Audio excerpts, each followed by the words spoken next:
Hello lovelies. Alright, so here's another video. This one is going to be about dreams. So thank you for joining me.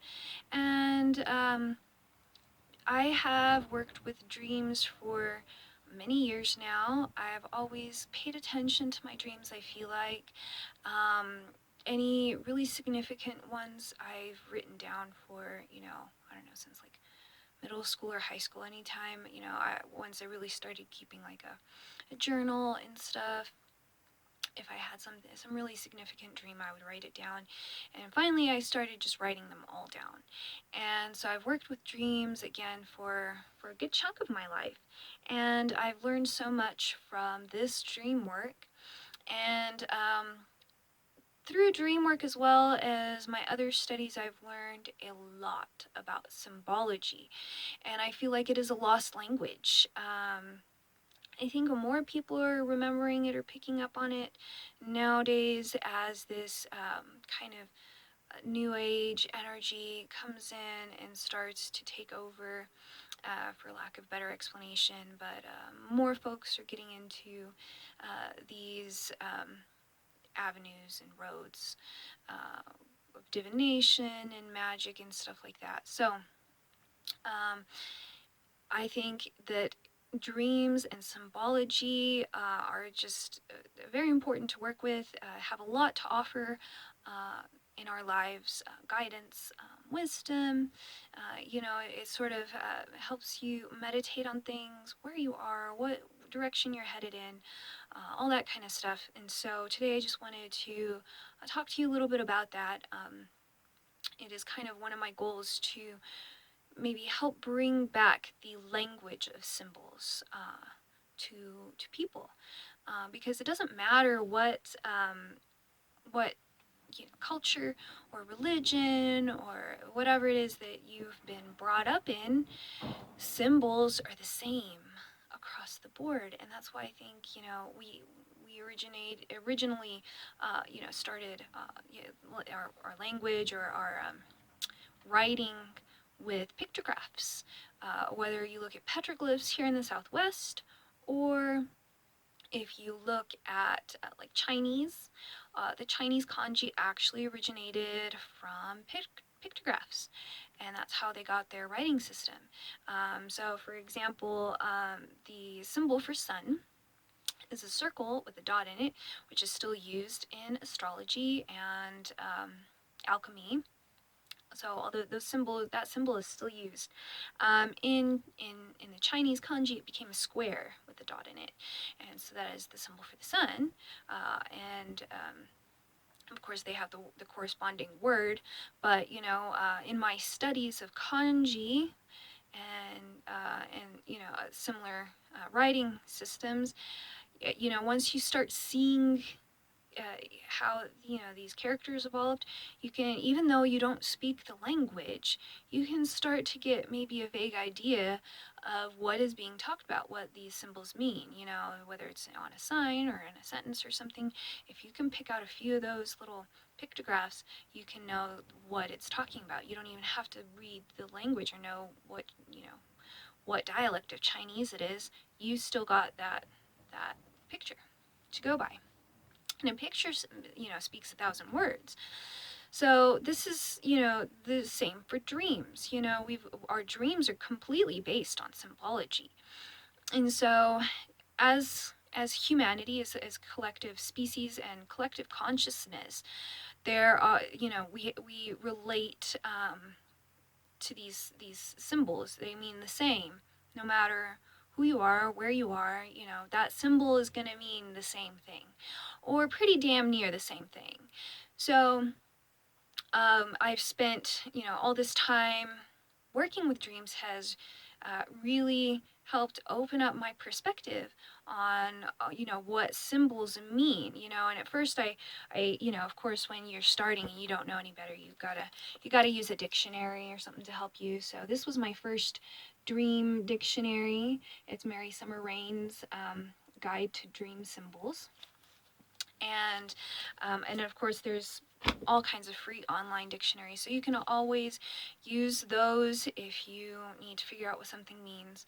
And I found, as I have went and used all these different dictionaries, there's, people describe symbols differently. So, and that I'll sometimes, if I'm not sure what it means to me and I feel like I need some sort of insight, someone else to kind of point it out for me, and I go to one of these dictionaries, and then I'm like, I don't feel that that's right. That's not the right um, definition for me. I don't feel that one.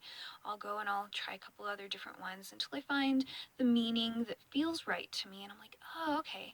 So if you look at these different meanings, you can get a wider perspective of what that symbol means. And so that's why some translations may not be right. And so some people, I've heard people scoff that, it's all bullshit or something. I feel like it's just a matter of you finding what meaning feels right to you.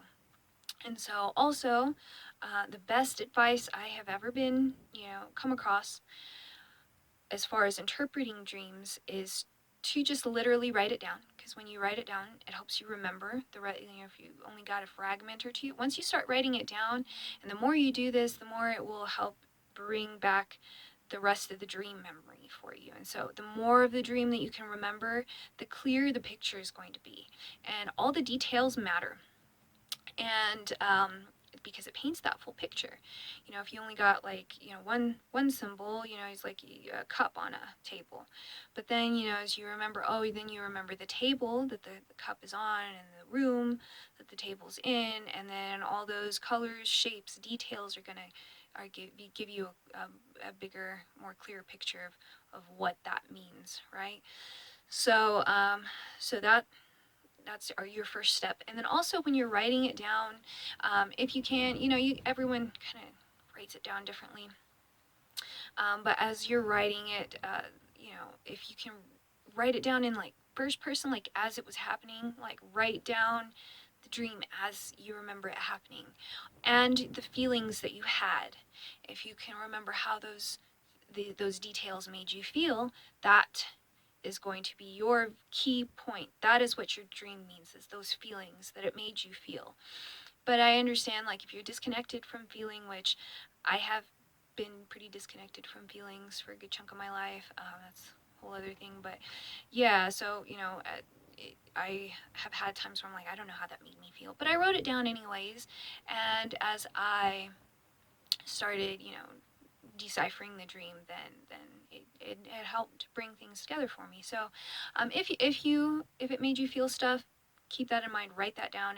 If not, just continue on with just your description and see where it leads you. So and again, it's going to be very personal. You can look up what it means. I always invite people to share their dreams with me, and I can help you decipher what it means to you. I can give you, because I've studied all these different aspects of symbols, I can help you unravel what those symbols mean to you personally, and not just, the broader aspect, not just like, oh, this just means this. No, it could mean this, or this, or this, or this. How do you see that symbol? And so I can help you that way. And I do that by donation. I've helped many friends over the years for free, but it is something I enjoy doing. So I'm trying to make, incorporate that into my living. So anyways, so there's that. If you need help, holler at me. Maybe we can work something out, and I can help you figure it out. So yeah. So now I was just going to give you a couple quick little examples to help you understand them. And I was going to show you this too. This is one of my like 3 or 4 dream diaries. As you can see, or maybe not because of the glare, it's pretty full. This one I'm still filling out. In here, I write the date, and I'll also write the moon phase. I have noticed that people are different. Sometimes some people only dream on the new moon, or closer to that phase of the moon, or their dreams will be more vivid during that moon phase, or maybe it's the full moon instead of the new moon. um, I don't I don't do the quarters so much, usually just mark down if it's a full or new moon. I do always seem to dream on both the new and full moon, and if I don't dream much for the rest of the month, I always have some sort of dream on the new moon or full moon. And so I take all these notes down and I write the dream down. And then at the end of the book, I started keeping track of how many dreams I have in the month. I'll just go back and I'll count my like entries. And so like last month, like let's see, in August I had 24 dreams. I think that was the month I dreamed the most this year. And that hasn't been true in past years.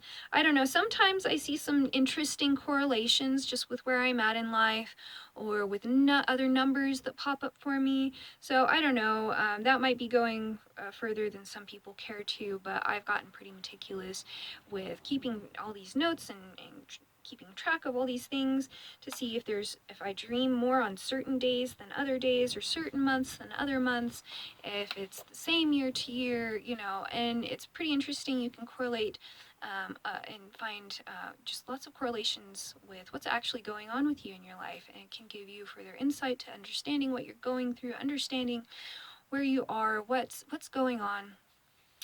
Giving you maybe some guidance if significant numbers pop up, or symbols keep popping up, right? So these are some of the benefits that you can get from working with dreams.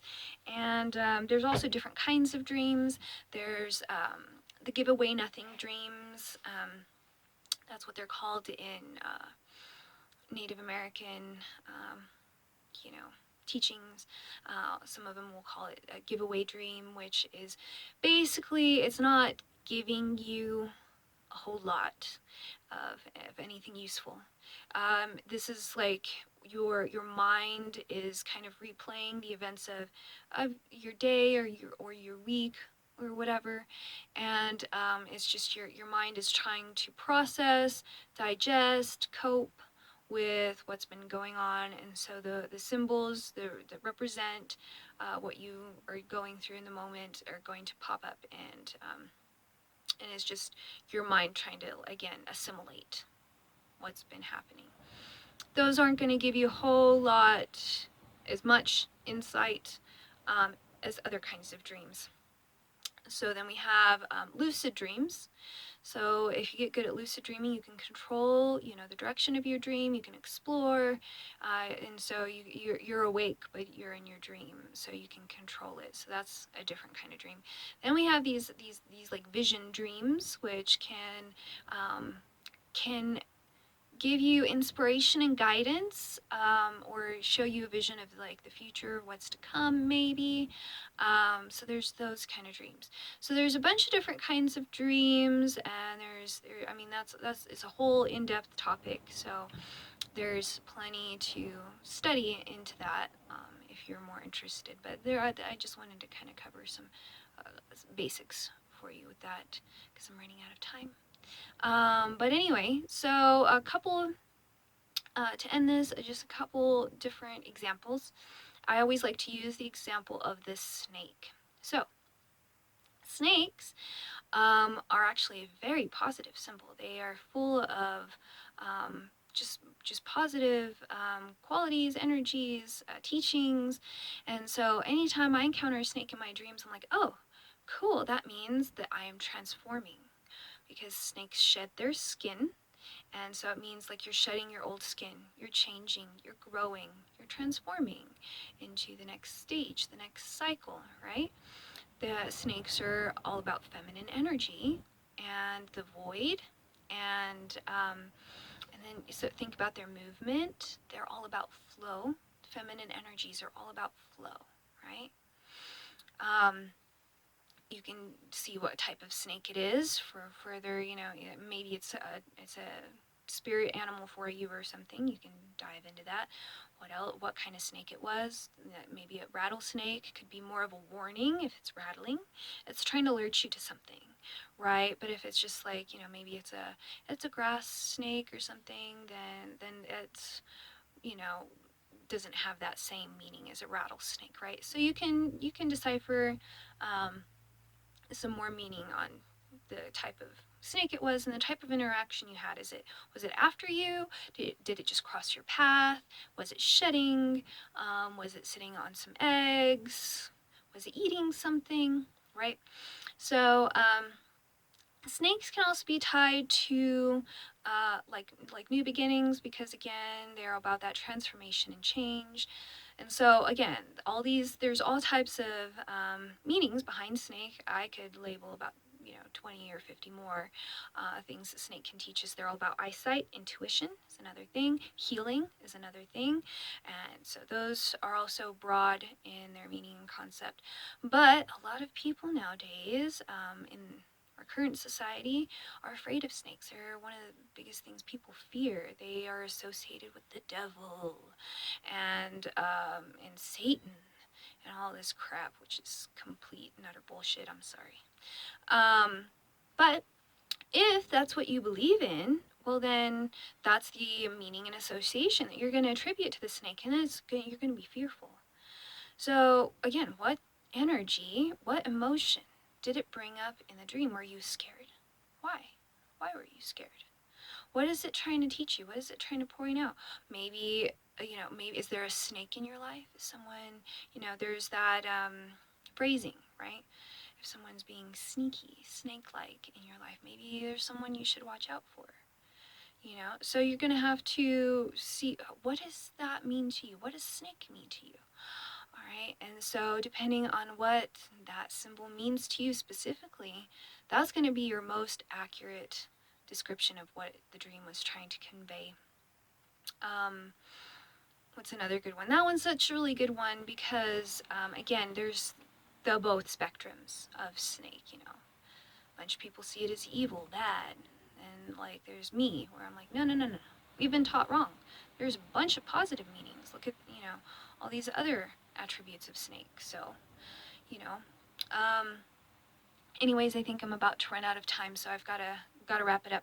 But I hope at least this one example will kind of give you a flavor of how to maybe go about decoding your dreams differently, and in a wider, more whole perspective. Try and see all the different meanings behind each one of these things that you can look up. Whether it's maybe the snake or something else, whatever the main symbol of your dream is, and kind of go from there. Again, I'm always available to help you decipher and decode. Maybe I'll do another video on dreams where I give you some more examples, but I think this was a pretty good introductory video, and I've got less than a minute left before my memory fills up. So thank you so much for joining me today.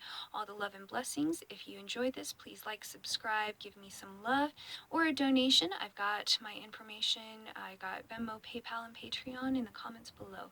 Thank you so much, and namaste.